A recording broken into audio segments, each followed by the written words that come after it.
Ignorance a convenient choice. Ignorance a convenient choice. Toastmaster guys.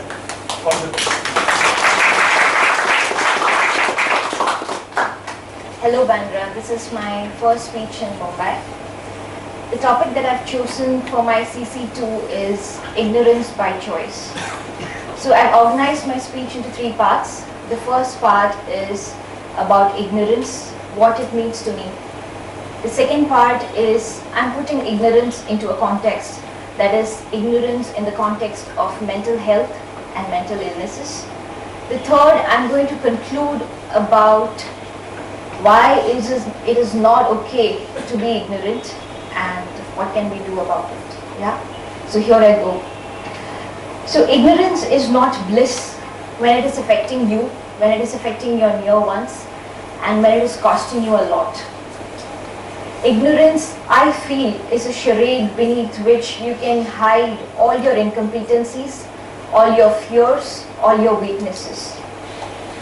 Incompetence is something which may come as a weakness, but when clubbed with ignorance, it's actually an arrogant choice. It's actually a ruthless choice. And to me, there is no classification of ignorance. Ignorance is one, and that is ignorance by choice. That is, you choose to be ignorant. The second part of my speech, this is most vital component of the speech. Here I'm going to talk about ignorance when it comes to mental health. India being a society, a culture with various socio-economic backgrounds, with people from various socio-economic backgrounds, various languages, various castes, I think mental health is looked upon as something that is not to be talked about. And mental illness is actually a taboo. It is also, there is a lot of social stigma associated when it comes to mental illnesses. Now, depression, anxiety, stress disorders, schizophrenia, bipolar, ADHD, you name it. There is an endless list of mental illnesses which as a society, which as a family, which as an individual, some of us have gone through, some of us have seen others go through. But most of the time we just want to brush it under the carpet because we don't know what to do about it. We don't know, should we talk, should we not talk, should we address, should we not address. And the worst of all, there's always a question about treatment. Should it be treated? And I ask, why not? Because mental illness is something like physical illness. So when you get a cold or if your child falls ill, you take him or her to a doctor, right? You address it, you find out what is the root cause, you give medication, you give comfort, you give care. You make sure that the person is out of that illness or misery or whatever it is. Then why is it not applied to mental illness? There are cases where mental illness happens due to a chemical fluctuation in your body. Sometimes it is trauma induced. Sometimes it's genetic. Sometimes, I don't know, there are cases where there is no reason. And there is nobody to blame. You can't blame yourself, you can't blame your family, you can't blame your society. Illness has plonked itself on you, like probably how cancer does. But who is to blame? You can't even blame your stars sometimes because stars are up there and what are they going to do to you, right? What I want to bring light to is the fact that at least let's do each of our bit to ensure that at least the taboo, the stigma associated with mental illness is taken off. Each of us start talking about it. Each of us start spreading awareness about it. The third part, this is the concluding part where I want to talk about an individual by the name Michael Santos who spent 25 years in imprisonment. 25 long years, mind you, yeah? But he used those 25 years very productively in terms of embracing knowledge and in embracing technology.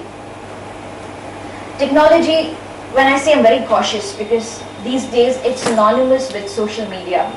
So we all have statuses, yeah? We have status on social media, we have a WhatsApp status, we have a Facebook status, we have a Twitter handle, There's financial status, there's job-related status, there's status with the number of dogs that you have, it all. The list is again endless.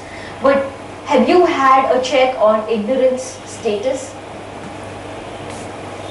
Isn't it something to ponder upon? What if you are ignorant about a lot of things? And it is okay, but you should also know the consequence of being ignorant. Because knowledge is such a powerful tool. It is so powerful that it enables you to help others who are in darkness. So with Michael Santos, coming back to him, while he was in jail, while he was in prison, he used to read up a lot about technology, about what Mozilla is, what Google Chrome is, because he's not seeing any of those. It was so difficult for him to visualize what a Google Chrome will look like. And somebody tells him it's a browser, and he's like, what is a browser? I don't know what a browser is. Then his wife explains to him, you paste the URL and it takes you to an X site which gives you information. So if he has put so much effort in terms of understanding what's happening in the outside world while he was in prison, why don't we do our bit? We spend so many hours online. And it is not that there are no resources to help people who are suffering from mental illnesses. In India per se, there are a lot of organizations which work towards this cause. You have platforms online which are aggregators. They direct you to helplines, they direct you to chat. There is a website called coursera.org. You can take training courses, you can get to know about these illnesses. Why don't we do our bit? I think the price that you pay for it is going to be much higher. So there is always a delta, right? So to me, ignorance is what you think you know minus what you actually know, right? A lot of us think that we know a lot, but in reality, maybe there is a delta somewhere. If we want to bridge this delta, we have to untie a lot of mental blocks. Be open to conversations, be open to participation, be open to involvement, and first of all, be ready to talk and listen. Yeah? I would like to conclude with this. Asatoma sadgamaya, tamasoma jyotirgamaya, mrityoma amrita.